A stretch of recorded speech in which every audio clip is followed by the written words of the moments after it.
গত কয়েক বছর ধরে তরুণ সমাজের মধ্যে ব্যাপক জনপ্রিয়তা অর্জন করেছে বিটকয়েন সহ অন্যান্য ক্রিপ্টোকারেন্সি। প্রযুক্তির অগ্রগতির সঙ্গে সঙ্গে তরুণরা দ্রুত লাভের আশায় ঝুঁকে পড়ছে এই ডিজিটাল মুদ্রার দিকে। তবে প্রশ্ন উঠছে, এই বিটকয়েন কি শুধু অর্থ উপার্জনের মাধ্যম, নাকি এটি এক নতুন আসক্তি? বিটকয়েনের মূল্য একদিনে কয়েক হাজার ডলার ওঠানামা করতে পারে। তরুণরা তাদের সঞ্চয়, এমনকি ধার করা অর্থ দিয়ে এই মার্কেটে বিনিয়োগ করছে, যেটা অনেক সময়ই ভয়াবহ ক্ষতির দিকে ঠেলে দিচ্ছে তাদের।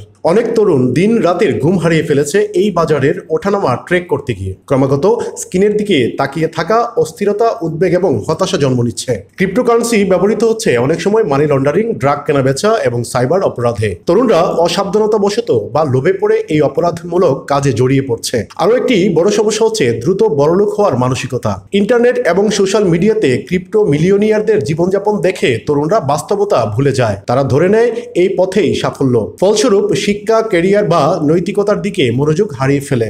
বিশেষজ্ঞদের মতে বিটকয়েন বা যে কোনো ক্রিপ্টোকারেন্সিতে বিনিয়োগ করতে হলে দরকার যথাযথ জ্ঞান, বাজার বিশ্লেষণ ও মানসিক স্থিতি। কিন্তু আমাদের সমাজে এই শিক্ষাটা এখনো তৈরি হয়নি। বিটকয়েন নিজে হয়তো বিপজ্জনক নয়, কিন্তু যখন এটি হয় ভুল দৃষ্টিভঙ্গি, অজ্ঞতা এবং লোভের শিকার, তখনই তা পরিণত হয় যুব সমাজ ধ্বংসের কারণ। যুব সমাজকে দরকার সচেতনতা, সঠিক গাইডলাইন এবং সময়োপযোগী শিক্ষা। না হলে এই ডিজিটাল মুদ্রা হতে পারে এক ভয়াবহ মুদ্রা সংকটের সূচনা।